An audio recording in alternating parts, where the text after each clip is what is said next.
Olá pessoal, vamos a mais uma aula de processo de fabricação. Essa será a aula de número 9. Hoje nós vamos falar sobre fluido de corte e lubrificantes industriais. Nós vamos utilizar como referência bibliográfica o livro de processo de usinagem, utilização e aplicações das principais máquinas operatrizes, do autor Paulo Samuel de Almeida. Nós vamos começar aqui com uma pequena introdução. Bom, na fase de projeto e também de fabricação de máquinas, além de equipamentos, é extremamente necessário fazer estudos dos métodos de lubrificação.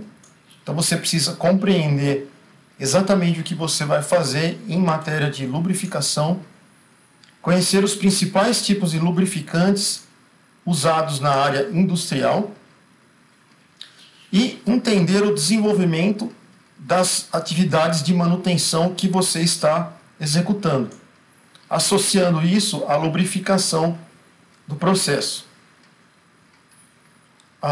Portanto, você precisa conhecer principalmente os cronogramas de execução da manutenção que você está executando.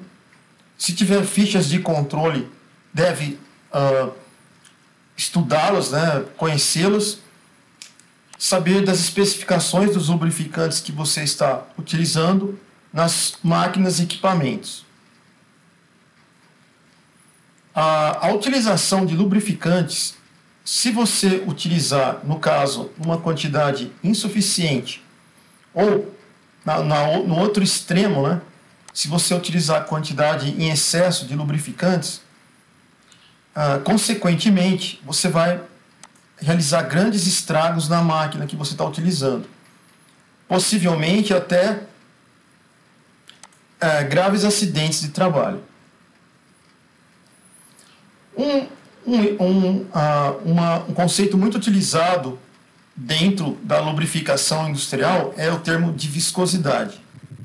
O que seria a viscosidade? A viscosidade ela é uma medida da resistência oferecida por qualquer fluido, seja ele líquido ou gasoso, ao escoamento ou movimento.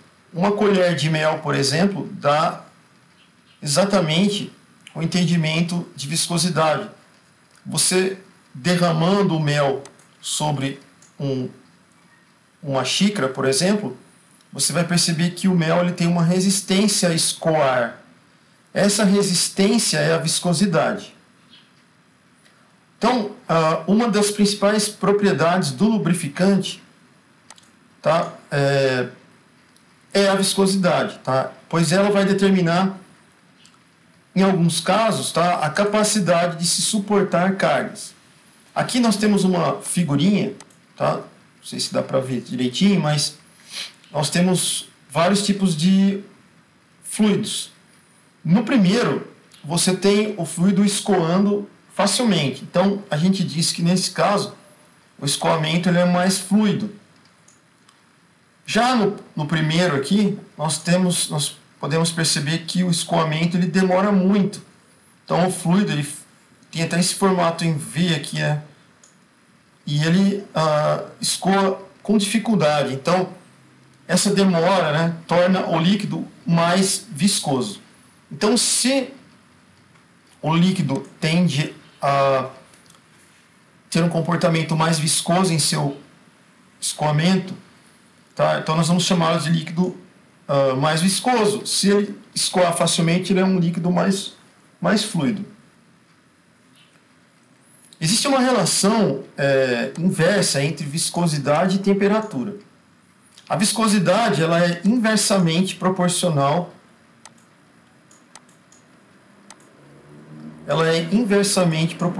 à temperatura. Então, viscosidade inversamente proporcional à temperatura. Portanto, se eu tenho aqui uma temperatura T1, e aí eu trago até essa reta azul, que indica o comportamento de um fluido que tem uma certa viscosidade. Ela vai rebater nesse eixo vertical, que é o eixo da viscosidade. Então eu vou ter uma viscosidade V1. Agora, se eu aumento a temperatura para um T2, então eu vou ter aqui esse pontinho, T2. O que aconteceu com a temperatura? Ela aumentou. Se a temperatura aumentou, o que acontece com a viscosidade? A viscosidade diminuiu. Então a viscosidade foi para um valor V2. Certo? Então, aumentando a temperatura, a viscosidade cai. E diminuindo a temperatura, a viscosidade aumenta. Então, isso é uma característica inversa entre a viscosidade e a temperatura. Então, quanto maior a temperatura de um lubrificante, menor será a sua viscosidade. Dessa forma, a sua capacidade de escoar vai ser maior, ele vai ficar mais fluido, ok? O lubrificante vai ficar mais fluido. Então, aqui, nessa figurinha, por exemplo, ó, você tem um escoamento muito mais fácil, né? Então, ele tem um comportamento mais fluido, certo? Nesse aqui, você tem um comportamento mais viscoso. Para a mecânica dos fluidos, pessoal, um comportamento mais viscoso, né, significaria, em termos de mecânica, como se fosse o atrito de uma superfície sólida com o solo, por exemplo. Então, na mecânica, a gente usa o termo atrito. Na mecânica dos fluidos, a gente não usa o termo atrito. A gente usa o termo viscosidade.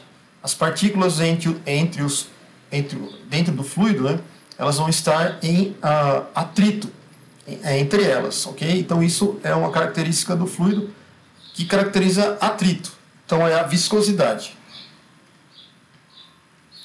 Como que nós medimos a viscosidade? Tem um aparelho chamado viscosímetro, tá? Como esse daqui, ou desse tipo, tá? Então você tem vários tipos de viscosímetro. Um deles é o de Engler, o de Redwood, Seibold e o de Ostwald. Esse aqui, o último, tá? É o de Ostwald. É o exemplo. Esse aqui já é um viscosímetro de copo, do tipo Ford, tá? Em alumínio. Então, os viscosímetros eles vão medir a viscosidade usando a variável tempo, tá? Em segundos. Então, você vai escoar aqui o lubrificante e vai marcar o tempo que ele leva para escoar numa porção, por exemplo, de caminho, né? Então, deslocamento, por exemplo, daqui para cá, quanto tempo ele leva para escoar, para chegar aqui embaixo, certo? Então, isso seria o viscosímetro.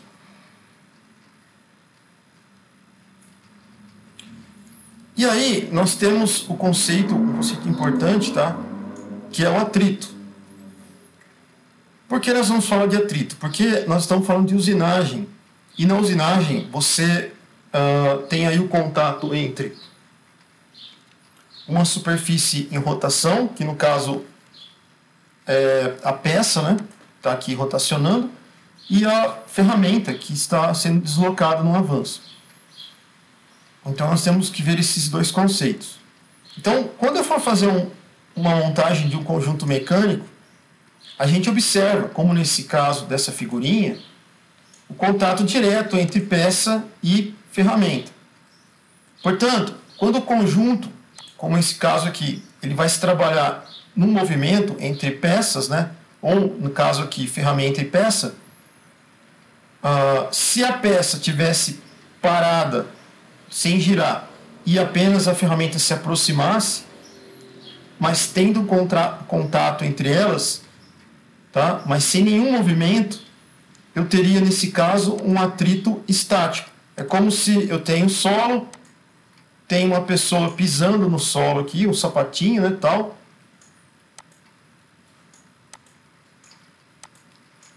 E aí a pessoa força para trás o solo e o solo empurra a pessoa para frente. Então você tem um atrito entre o solo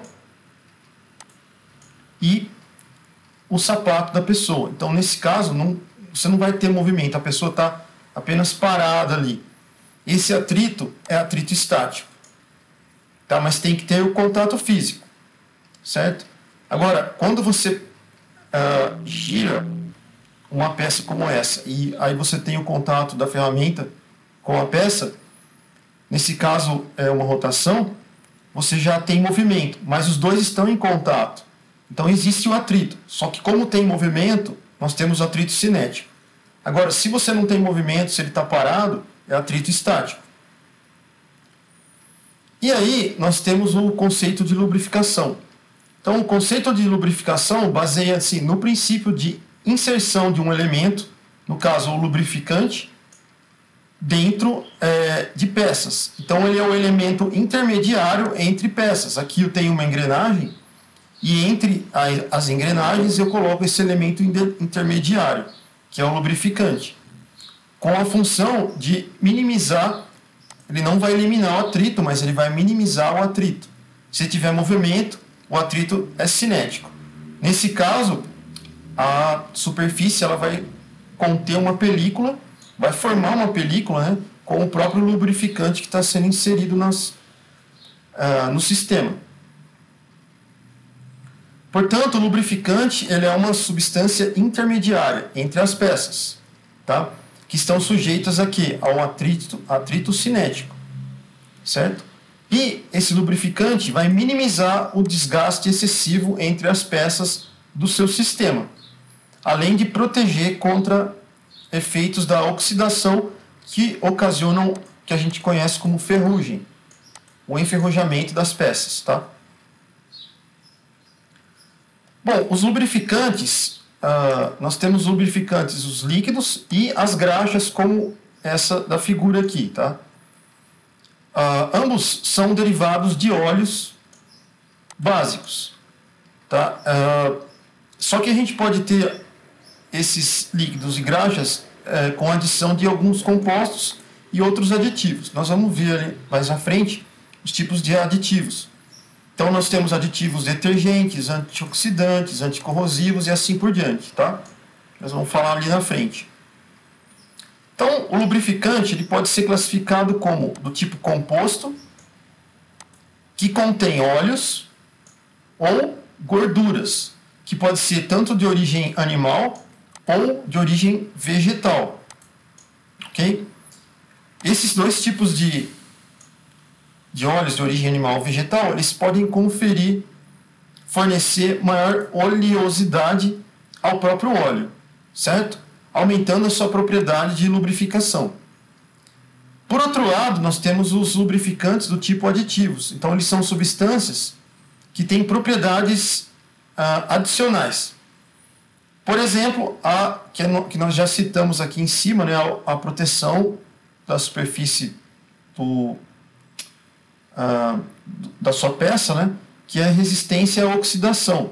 Então, ele protege a superfície contra a ferrugem, certo? Então, essa é uma propriedade. Ou ela serve como uma propriedade detergente, ou ainda uma resistência à corrosão, ou ainda protege de altas temperaturas, melhora a viscosidade, a adesividade, né, entre peças.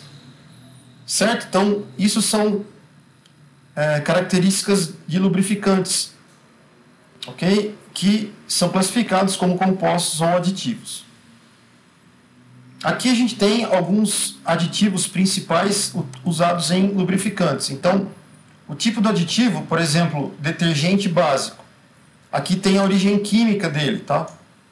Por exemplo, eles são formados de sulfonatos, fenatos, ou, aí no caso pode ser de cálcio, bário, magnésio, né? A propriedade deles, então eles neutralizam ácidos. Então, se você trabalha num ambiente ácido, você pode colocar um tipo de aditivo que tem detergente, um tipo de lubrificante que tem um tipo de aditivo em seu interior de detergente básico. Então, ele vai prevenir a formação de gomas e lacas, por exemplo. Mas você também pode ter um lubrificante que tem anti-espumante dentro da sua composição. Ele é composto de silicone em sua constituição e ele previne a formação de espuma, por exemplo, se você estiver trabalhando numa condição de agitação severa. Eu posso também ter um lubrificante do tipo aditivo, que é dispersante de cinzas, né? Ele é formado basicamente de éster. Ele previne depósitos de fuligem e oxidação.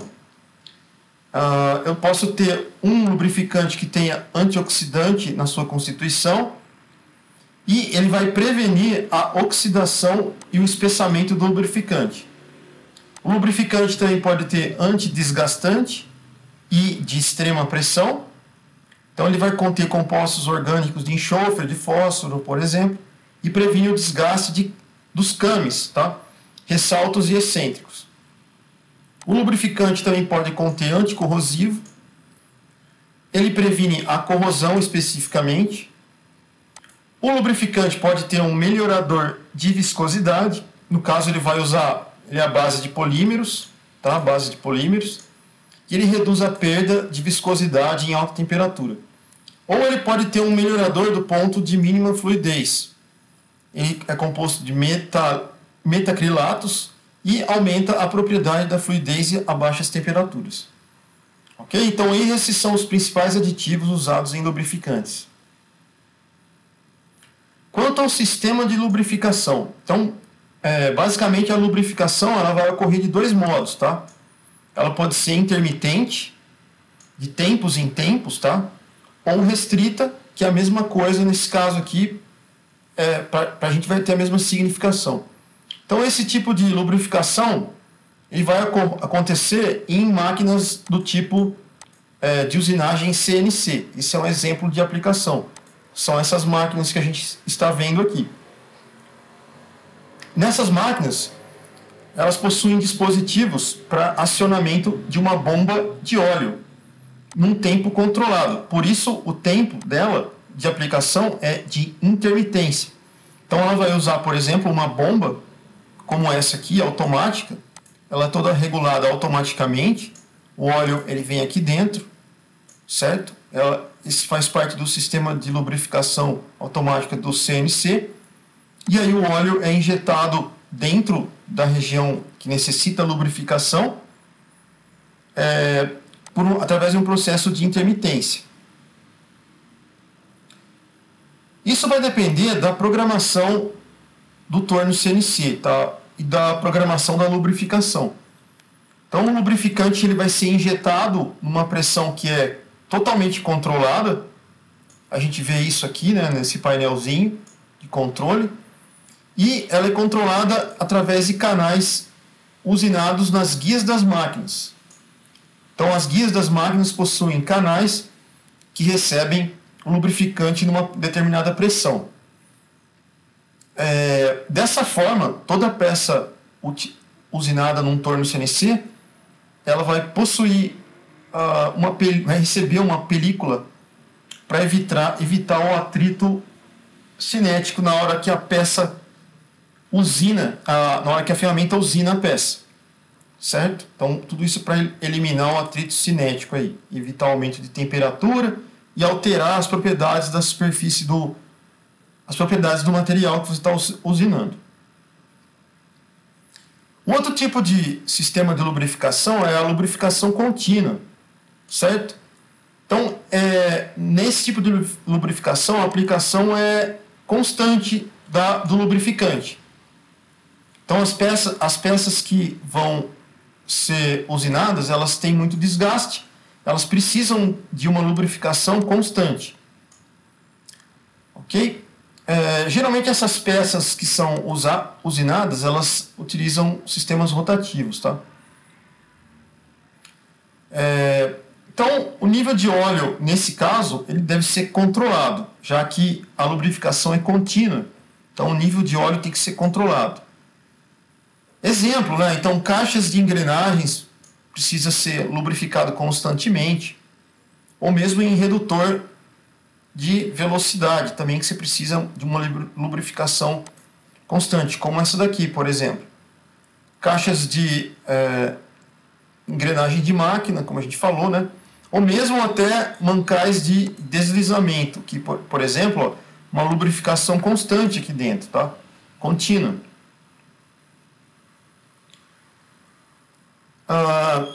Muito bem, então a gente tem a lubrificação contínua, né? Que a gente falou. A gente também tem a questão, em relação à questão de dispositivos para lubrificação manual. Então, a lubrificação com dispositivos manuais, ela vai ocorrer de maneira planejada e controlada. Se isso não for feito e acontecer falha na aplicação do lubrificante, então, no caso, você poderia ter uma quantidade de lubrificante inferior à desejada, consequentemente, você vai ter superaquecimento da superfície que você está usinando, tá? E a peça vai sofrer danos. Então, aqui, por exemplo, ó, a gente vê a lubrificação constante da peça com a ferramenta, né?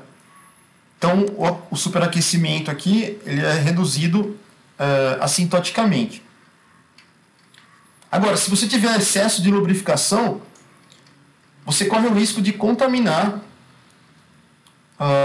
o meio ambiente, né? Se você ainda não utilizar, não pertencer a nenhuma, não seguir nenhuma norma reguladora ambiental, isso vai acontecer com frequência, tá? Bom, quais são os tipos de dispositivos para lubrificação manual?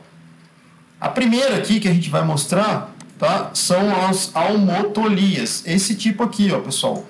Então você tem um dispositivo como esse, você aperta aqui esse botãozinho e a lubrificação acontece, ok? Nós também temos copos conta-gotas, copo do tipo mecha, copo de vareta e engraxadeiras diversas, tá? Então aqui nós são todos os tipos de dispositivos quanto à lubrificação que é manual. Mas hoje a automatização tomou conta de todos os processos industriais, então a gente tem sistemas de lubrificação automatizados. Então, nesses processos do tipo automatizados, a gente tem equipamentos com bombas. Então, esse exemplo aqui é um deles, tá? Então, você tem um sistema de lubrificação com uma bomba, como essa daqui, e ele injeta o lubrificante dependendo do intervalo que já é pré-programado. Então você vê aqui, ó, a saída da bomba do lubrificante, ele sai com uma quantidade já pré-programada, ele é injetado e é distribuído para o seu sistema. Então existem vários métodos de lubrificação que são constantes, né? Que a gente pode citar, que pode estar vinculado também ao processo de lubrificação automatizado. Então você tem do tipo salpico, são pequenas gotículas, né, que são injetadas no seu sistema, ou do tipo anel, ou do tipo colar corrente. Métodos acessórios que usam um tipo de rotação para o sistema, que vai lubrificar o conjunto inteiro. Então são vários tipos de lubrificação constante usando o método de lubrificação por automatização. Bom, qual seria a recomendação para que você produza o seu fluido de corte, que é esse que nós estamos vendo aqui nessa figura, ó, através de mangueiras, ele é injetado na região onde vai ter o processo de usinagem. Então esse fluido de corte ele é feito através de uma mistura, tá? Ele é feito através de um material que é composto. São alguns líquidos que são misturados e formam-se o fluido de corte. O fluido de corte, ele então vai ser capaz do quê? Né? De refrigerar a peça. Esse é o principal objetivo dele, não deixar aquecer a região onde está sendo usinada a peça. Ele lubrifica o contato entre a peça e a ferramenta, ele protege contra a oxidação, contra ferrugem, por exemplo, e ele limpa a região de usinagem, né? Aqui você teria uma grande concentração de cavacos, né? Então ele já faz essa limpeza também.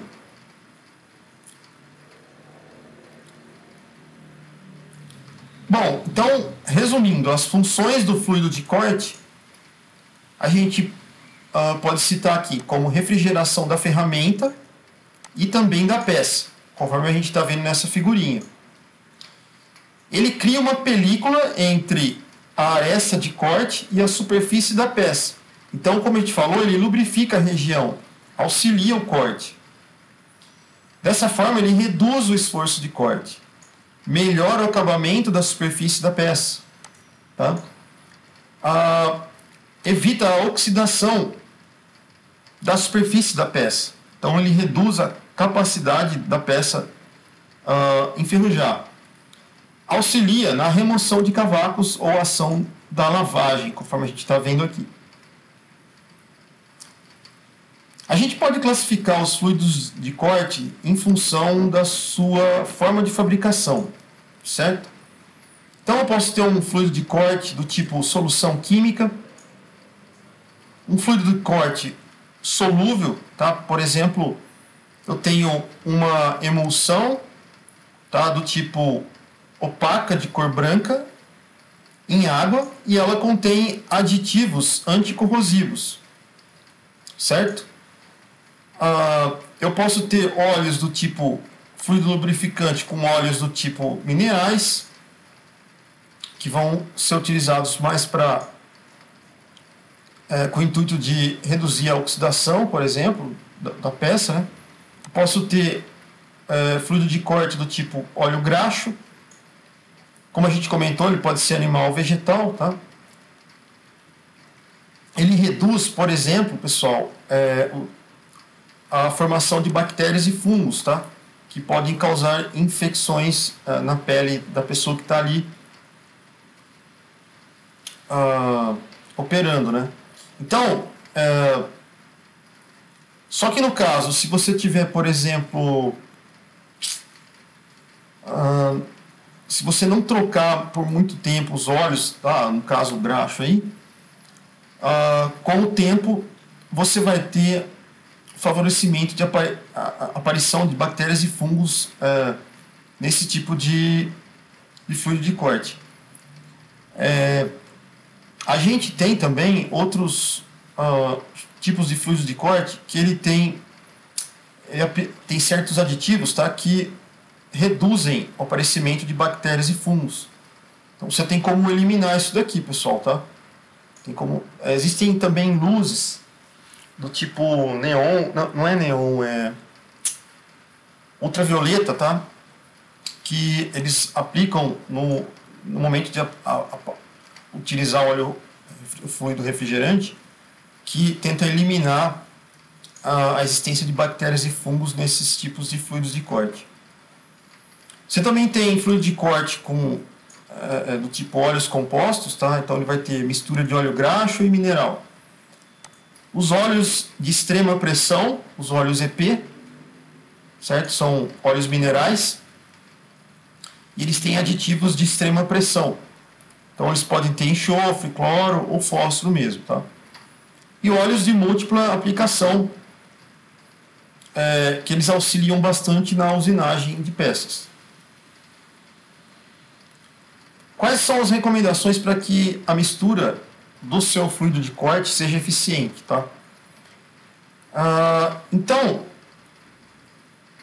você deve, principalmente, né, quando for utilizar um fluido de corte, verificar as informações nos relatórios de análise química do fluido. Então, normalmente ele vem com informações na embalagem ou mesmo um pequeno folheto com a informação necessária, né, para você acessar isso. Também fichas de informações de segurança do produto, certo? Você precisa também certificar de que o reservatório que você armazena o seu fluido de corte esteja totalmente limpo, né, e livre de fragmentos de metal. Outra coisa é verificar a fonte de informações que o fabricante traz sobre o fluido de corte, tá? Isso auxilia bastante aí a você evitar erros de aplicação do fluido de corte no seu processo de usinagem. Bom, que mais? Como um refrigerante, o fluido de corte ele vai atuar sobre a ferramenta, né, e evita que a ferramenta atinja temperaturas muito altas, certo? E se ele atinge a peça, ele evita deformações na peça devido ao excesso de calor. E sobre o cavaco, ele reduz a força necessária para corte do cavaco. Então ele é positivo em cavaco, peça e ferramenta, tá? Atua nos três. Como lubrificante, a gente já falou, né? O fluido de corte facilita o deslizamento do cavaco sobre a ferramenta e diminui o atrito entre a peça e a ferramenta. Então, ele vai evitar o aparecimento de aresta postiça de corte. A gente falou isso na aula sobre cavacos, tá, pessoal? Então, o uso de fluido refrigerante é importante para evitar esse probleminha aí, tá? E o fluido de corte, ele diminui a solicitação dinâmica da máquina, certo? Além disso, o fluido de corte ele é um protetor contra oxidação, certo?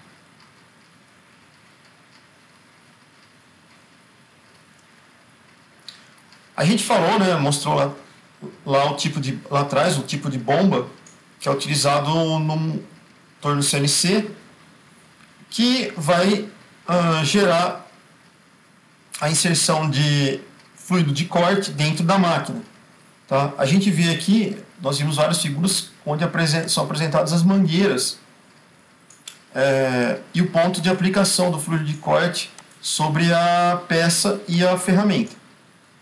Então isso aqui é a questão do abastecimento do fluido de corte em uma máquina ferramenta. Então ela é feita através de uma bomba e mangueiras ao longo da área de corte, né? Essas mangueiras, elas têm a capacidade de ficar no formato que você desejar aqui, né? Você consegue entortar ela da forma que você desejar, tá?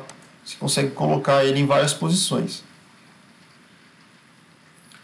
Bom, o fluido de corte, depois de refrigerar a ferramenta e a peça, como a gente está vendo aqui, tá? Nós temos 3 mangueiras aqui. O fluido de corte ele vai escorrer para a mesa. Então aqui vocês estão vendo a mesa, galera. Ó. Olha a mesa aqui. Existem canais, tá? Dentro, aqui na nossa área de trabalho. E esses canais vão recolher o fluido de corte utilizado. Então ele vai dos canais para um reservatório que está indicado aqui. Do reservatório existe uma bomba, tá aqui no cantinho. Essa bomba aspira o fluido armazenado e devolve para os bocais de alimentação do nosso fluido refrigerante. Então isso aqui é um ciclo, é retornável. Isso aqui melhora muito a questão ambiental, né? Que o descarte, se você tivesse que usar o fluido aqui e jogar fora cada vez que ele cai no canal, isso é totalmente inaceitável hoje, né? Se tem uma norma aí que você tem que seguir na questão ambiental. Então você recolhe esse fluido e reutiliza ele, certo? Bom, o grupo maior, mais importante e amplamente empregado é, sem dúvida, o composto pelos fluidos de corte do tipo líquidos. E eles estão divididos em três grandes grupos. Tá? Então, o grupo 1, que é o grupo dos óleos de corte integral. Óleos de corte integral. Ou seja, eles não são misturados à água. Não são misturados à água. Óleos integrais. Então, que óleos são esses? São os óleos minerais, que são derivados de petróleo, os óleos graxos, que têm origem animal ou vegetal, e os óleos compostos minerais mais os graxos, tá? E por último, temos os óleos sulfurados com enxofre e os clorados com cloro. Já o segundo grupo, temos os óleos, grupo de óleos emulsionáveis ou solúveis. Então, eles são óleos minerais solúveis, ou óleos solúveis, né, de extrema pressão. A pressão que eles são inseridos na área de usinagem é bastante elevado. E terceiro, os fluidos de corte químicos ou sintéticos, tá?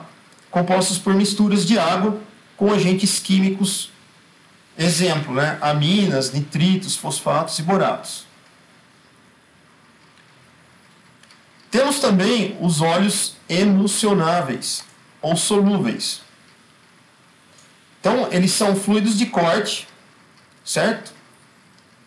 Só que, pelo mesmo nome, né, que foi gerado, óleos emulsionáveis, eles estão presentes em forma de emulsão. A emulsão, ela contém uma mistura de óleo e água. Nós sabemos que óleo e água não se misturam, né? Mas nessa condição, nós estamos mostrando aqui o que nós temos, né? A água, que é a maior parte do fluido de corte, ela recebe gotículas de óleo dispersas, certo? E nós colocamos também agentes emulsificadores. Então, com os agentes emulsificadores, as gotículas de óleo dispersas são dispersas na água, né, de modo mais fácil, tá? Então, elas se agregam mais facilmente. É impossível você misturar óleo e água, mas com esses agentes aqui, eles tornam a mistura possível, tá? Com agentes emulsificadores, eles tornam possíveis a mistura das gotículas de óleo na água, certo? E quem seriam, né, esses? Vamos dar um exemplo de agentes emulsificadores. Então, são os sabões e também os detergentes. São dois exemplos aí de agentes emulsificadores, tá? Aqui nós temos tipos de óleos que a gente comentou, óleos minerais, graxos, etc., né? A composição que eles possuem, o resfriamento que eles causam, né? Se é bom, ótimo, ruim, a lubrificação, a proteção contra a corrosão, extrema pressão e resistência à corrosão. Se eu pegar, por exemplo, aqui um óleo do tipo solúvel, a composição dele contém óleos minerais mais óleos graxos. O resfriamento dele é ótimo, a lubrificação dele é boa, a proteção contra a corrosão é ótima, ele não tem características de extrema pressão e resistência à corrosão é boa. Certo? Então seria aqui um tipo de aplicação para óleos do tipo solúveis. E por fim, nós temos aqui o manuseio dos fluidos e dicas de higiene. Então, alguns cuidados que a gente tem que tomar durante o trabalho com fluido de corte. Então, primeiro, em relação às embalagens do fluido de corte, você vai armazenar essas embalagens num local exclusivo para essa finalidade. Você não vai armazenar, por exemplo, em qualquer lugar onde tenha sujeira, onde tenha umidade, onde tenha vazamento de água, por exemplo. Você não vai colocar num local inadequado, né? Segundo, realizar limpezas periódicas no reservatório do fluido da máquina ferramenta. Isso aqui é essencial, tá? Visto que